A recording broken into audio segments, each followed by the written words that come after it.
Norwegian woman visiting Dubai was arrested after reporting to police that she was the victim of a sexual assault. Rights groups are outraged that the victim has been sentenced and now faces up to 16 months in prison for having sex out of marriage, which is outlawed in the UAE. Many observers feel that the influence of Islamic traditions on the legal system does not match the international atmosphere for the hundreds of thousands of Westerners who live, work, and visit Dubai.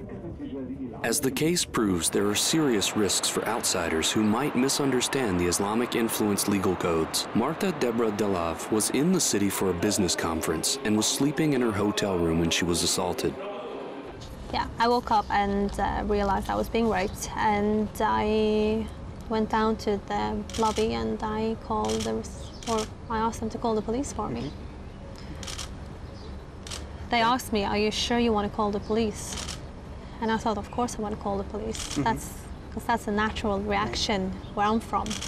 The contrast of a modern cosmopolitan city that uses Islamic-based law has caused a number of incidents in recent years involving foreigners. Many human rights groups believe that the laws need to be changed to protect the rights of victims of sexual violence. Delav was incarcerated for 4 days before another inmate gave her a phone card and she was able to reach her father in Norway.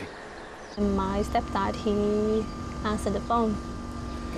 So I said that I've been raped, I'm in prison, I'm in Bird Dubai police station. Police called the embassy. And he said, yeah, sure. And that was it. That was all we had time for. And then I went back and I just had a breakdown. It was very emotional to call my dad and tell him what happened. The case has received strong criticism from both activists and international human rights groups. The Norwegian authorities have said the verdict is highly problematic from a human rights perspective and flies in the face of the Western notions of justice.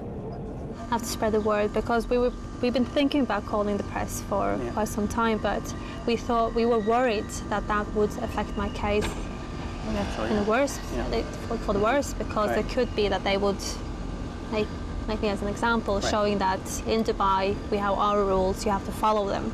So we thought we're not calling the press. There have been several previous cases in the UAE that have raised similar questions, with alleged sexual assault victims facing charges for sex-related offenses. Many of the nation's laws are at odds with the Western-style openness Dubai promotes. Marta Deborah Delav's attacker was only sentenced to 13 months imprisonment for the same crime of having sex out of marriage.